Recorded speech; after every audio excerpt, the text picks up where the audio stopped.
Well, if you like zebras and you like cheesecake, then this is the dessert for you.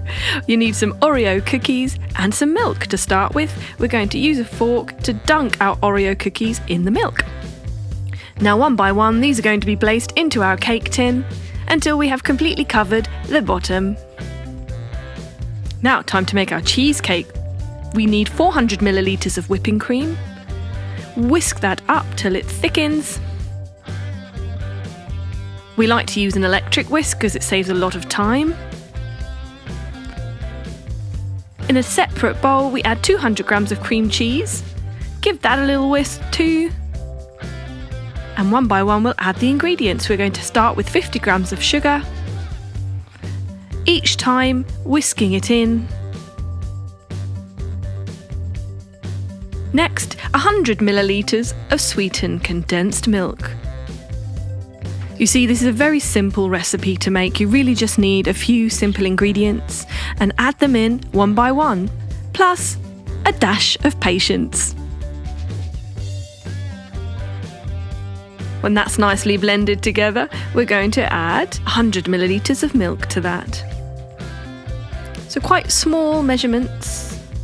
And using electric whisk really will save you some time because we need to stir it well in between each ingredient that's been added. We're going to add our whipped cream to that now and whip it all up together. Finally, we add 10 grams of gelatin. That will help it to set later on. We're going to pour that into 2 separate bowls.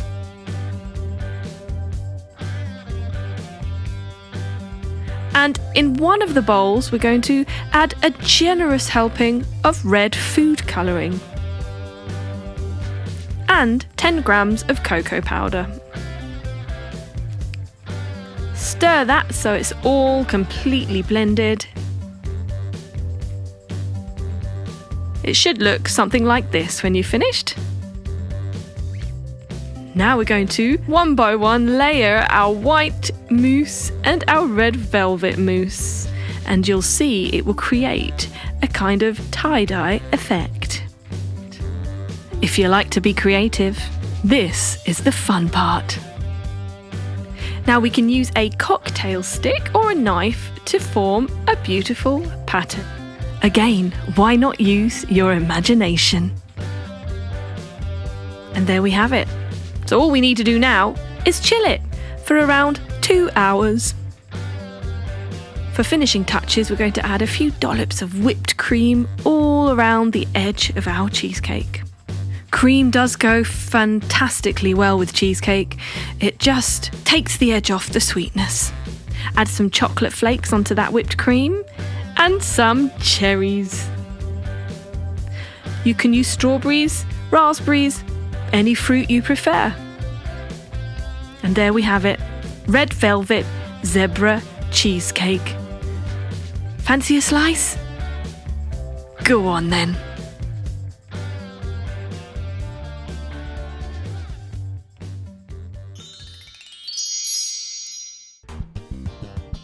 All you need is 120 grams of dark chocolate cut into pieces. Melt that slightly in a bowl and add 50 milliliters of heavy cream. Mix that together and we have our chocolate ganache. Put that aside.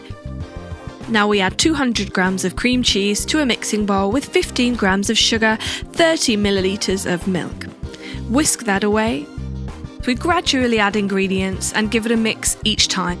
Now we're going to add half a tablespoon of lemon juice and 5 grams of melted gelatin. Give it another mix, making sure it's a smooth-like consistency, and then add 120 milliliters of heavy cream and mix once again.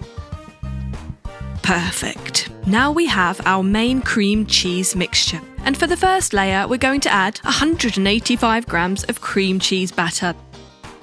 We're going to pour that straight into our baking tin, which has been coated in baking paper to make sure that the cheesecake doesn't stick. Smooth that over.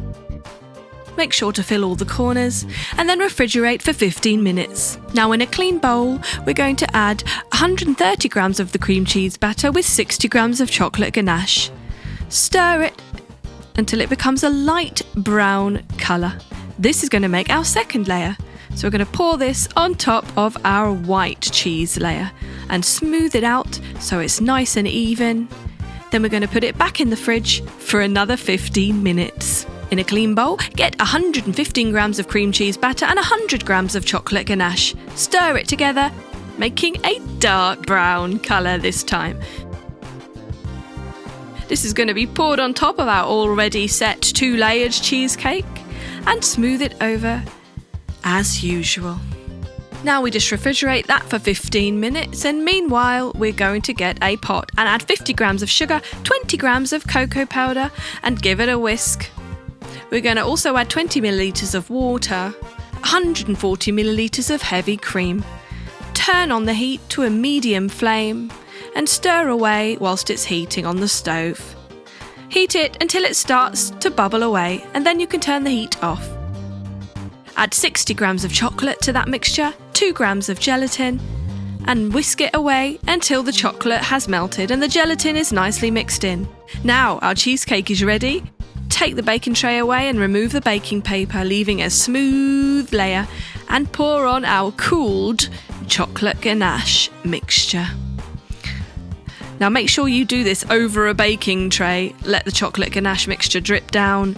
Now on top of that, we're going to put a thin strip of paper across the middle of the cake and sprinkle cocoa powder over the entire surface of the cake. When we've done that, we can remove our strip very carefully and add our pistachios to the middle of the cake. It's the small things that make all the difference. So if you want a professional looking and absolutely delicious triple layer chocolate cheesecake without any baking, then this is the recipe for you. Cheese and chocolate. What more could you want? All you need is 95 grams of all-purpose flour and the same of sugar. Then we're going to add 20 grams of cocoa powder, half a teaspoon of baking soda and 1/4 teaspoon of salt to that. Mix it together and put it aside. Meanwhile, in a separate bowl, we will mix 40 grams of banana, roughly half a banana, and mash it up. We're going to mix it with 1 teaspoon of vanilla extract, 1 teaspoon of white vinegar, 40 millilitres of oil, and 110 millilitres of almond milk. Whisk that together. Now, it's time to pour our wet ingredients into our dry ingredients. Mix it till it's perfectly combined. And there we have it. That is going to go into our baking tin. Pour it all in, and that's going to be baked in the oven at 180 degrees for 15 to 20 minutes. Meanwhile, we get some coconut milk cream and we spoon it into another mixing bowl. Give it a whisk. 30 grams of sugar is going to go into a pot with 1 teaspoon of agar powder. Add 50 millilitres of water to that. Once it's dissolved and bubbling away, we add 350 millilitres of mango puree, 1 teaspoon of lemon juice. Mix it together nicely. And take it off the heat, pouring it onto your coconut cream milk. Mix that together to form your mousse. This is going to go on top of our cake, which is ready out of the oven. Now, this whole cake is going to go in the freezer to set. And whilst that is in the freezer, we get some baking paper cut to size. Now we're going to squeeze some melted dark chocolate from a piping bag, making an ultra cool pattern. Once set, we can just lift that up and wrap it around the outside of our mango mousse cake. All the way around the outside, remove the baking paper, and there you have a beautiful border. Why not add some peanuts? And a few strawberries. Beautiful looking decoration. Sprig of mint for a spot of colour. And there you have it. Mango mousse cake. Delicious. So, in a large mixing bowl, we add 450 millilitres of whipping cream. You can easily buy double cream from your local supermarket. And whisk away until it's nice and light and fluffy.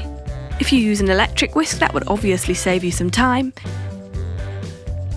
Now we melt 200 grams of dark chocolate buttons and add 2 egg yolks, 50 grams of sugar and 30 millilitres of water to another bowl. Whisk that up nicely. Now we're going to put that over a pan of boiling water. While it's heating up, we're going to keep stirring it, keep whisking away till it's nice and glossy and starts to thicken. Once it's the desired consistency, we can remove it from the heat. And we're going to pour in our melted dark chocolate. Liking the look of this already. Now we're going to stir that up nicely. Obviously we want it to be very well mixed. You can use a hand whisk for this part. And all we need to do now is add our whipped cream to the mixture. We're going to add it in a dollop at a time and mix. Now, how chocolatey and how dark you want your mousse is entirely up to you. It depends on how rich you like it. We've made it a nice light mousse because we like it quite creamy. The choice is yours. So we're adding in our cream bit by bit and it's all going in there, 450 millilitres of it. Time to give it one last stir. And voila, chocolate mousse. Now all we have to do is find a way to serve it. So we're going to add that to a food piping bag. We can experiment with the nozzles on these if we want to make different patterns. Let's melt some dark chocolate buttons. We're going to pour that into our silicone cupcake moulds. So we're going to pour that in to fill about 1/3 of our cupcake mould, and we're going to swish it around to cover the inside. Now you can see where we're going with this. This is going to make our chocolate cupcake moulds. Yes, so we're going to refrigerate those so they can set. Once they're set, we gently remove the silicone mould from the outside and we're left with an edible mousse cup. Delicious. So, time to add our mousse. We're going to use a straight nozzle for this one and swirl it around. And you can sprinkle decorations on top. We're using chocolate sprinkles here. And why not even add a little bit of fruit? How about a strawberry? Look at that, a party showstopper. Now, if you want to experiment, you can try using different shaped moulds. So we melt some more chocolate and this time we're using heart shapes. That's right, why not celebrate your loved ones or even for Valentine's Day? So exactly the same process. We're going to swish it around to cover the inside of our mould all the way up to the rim. Be very careful not to spill it over the edges. And then we refrigerate those so that they set. Gently remove our silicone heart moulds and we're left with just the chocolate ones. Let's use a different shape nozzle for this one. Being creative, you can really use any shape you like, whatever you think looks good really. Now let's use some heart sprinkles. Yes, why not add to the heart theme? And how about some different fruit? How about some raspberries this time? Look at that, perfect. So you can really go crazy with this idea. Every time just melting dark chocolate, filling your mould. How about even just using a plastic cup? We don't even need silicone moulds. If they're not easy for you to find and you don't have them kicking around the cupboard, you can just get a simple plastic cup. That's right. So going to take a bit longer here to make our mould because it's obviously much deeper than our cupcake holders. So in the same way, we're going to put those in the fridge to set the chocolate. Do you know how to get the chocolate out? Well, all you do is tip the cup upside down. Yes, it really is that simple. These are very deep, so we're going to use a very large nozzle on our food piping bag this time so we can fill them easily and quickly. You can really have fun with these. You can do any shapes you like. You can use any fruit you like. Let's add raspberries and blueberries. Give it a nice bit of colour.